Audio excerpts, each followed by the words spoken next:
All right. So before we set everybody loose, we're going to go through some of the safety issues and some of the SDS outlines. You'll hear in more detail. Hi, Elif. You'll hear more detail about it in your asynchronous session, but Ali and I are just going to do some grounding in terms of what SDS is, what's involved, what SDS means in the ABE landscape. So in this module, we'll review some of the somewhat boring but fairly important housekeeping bits on lab safety and protocol. This is a little bit more relevant to in-class than hands-on lab sessions, and a little bit less than for the virtual sessions. But we do remind you that, you know, this is a long session, 90 minutes is a long time. Stand up and stretch whenever you can, and especially for simulations that you're going to be doing or will want to go through, make sure you stretch out your hands and fingers because there's a lot of clicking involved with your mouse. Alia? Sorry, I was just answering some chat. So I thought I was doing the minion one. Can I do the minion one? Sure, I can do that one, no worries. So the ABE labs can be broken down into two different groups. The labs that don't use bacteria and the labs that use bacteria. So the first four labs that do not use bacteria in any sense, they are DNA manipulation only. And so they're usually in a microfuge tube using a gel electrophoresis system or something similar to that. In labs 5, 6, and a little bit in colony PCR, the E. coli bacteria is being used as the host organism, with a focus on transformation and protein production, whereas the first four labs are more on the DNA manipulation side. So the safety concerns, of course, between labs 1 to 4 versus labs 5, 6, and the colony PCR lab are going to be slightly different. Minion time. Yay. And to Christina's point, as you're going through the asynchronous portions of all of these labs and you're reviewing the videos that introduces you to these labs, we do spend a few minutes at the end talking about the safety considerations, what you should remind your students to do, what should be included in your kit, things like that, because there are safety considerations that should be put in play for the first part of the lab. So even though we're not using bacteria in labs 1 through 4, there's still things that students need to be aware of when it comes to their safety.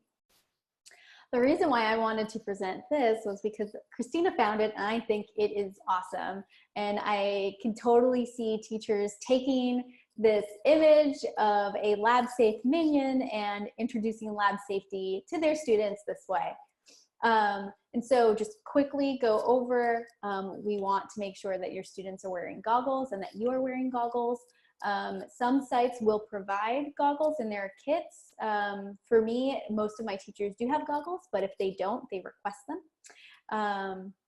And we do remind teachers, even when they come in for professional development, some of them tend to forget safety. So we do tell them they have to put their hair back, or that they can't wear open-toe shoes, because typically in Massachusetts, we run our PDI in the summer.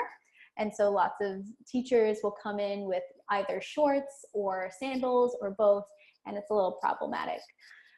So hair tied back, we want to make sure our shoes, we have closed-toe shoes on, we have our goggles on. Gloves are really important. So that is one thing that comes in at least my kits. I could let the other ABE site coordinators and techs on the call answer for their sites, but we provide gloves to our teachers when needed. And I know that there are some labs that don't technically need to wear the gloves, and you just want to talk to your site technician and site coordinator to make sure that you're following the proper safety precautions that your site put forth, or that your school or school district has put forth, because there could be variability between districts. Yep, and Tara mentioned gloves are not provided by all sites, but I provide them. I think Christina yeah, I do too. Them. Yeah, depends on the, yeah, I mean, sites like LA or large sites who definitely have a scaling issue will or will not provide them depending on what the funding availability is well. So I think that's about it for the minion slide. Thank you, Alia. And I saw that there are some have already stolen the slide that I stole from the internet. So glad that everybody liked that.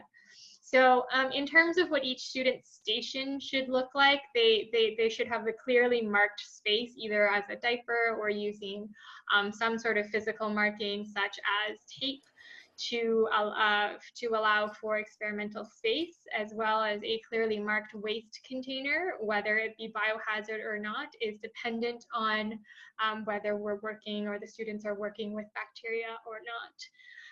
Bio-waste stations such as for labs 5 and 6 should have some sort of either a bio-waste labeled container or a container that has a decontamination or sanitizing solution in it.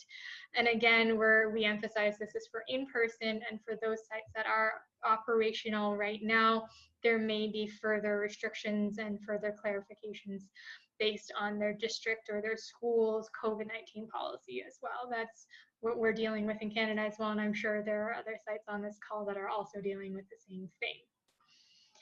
All right, Alia? Yeah, just one more thing to add on that. Just thinking of pre-COVID times, the equipment that goes out to you is obviously used by you and your students, but then it comes back to Christina and I and Karen and Grace and Carol, and we quickly repackage it and send it out to another school. So making sure that your students not only are safe with the equipment, but take good care of it, I think is really important to stress, because it's not just, again, it goes back to the community. We want to make sure that everyone is respectful of the equipment that's coming to you, and of course, that they're being safe themselves.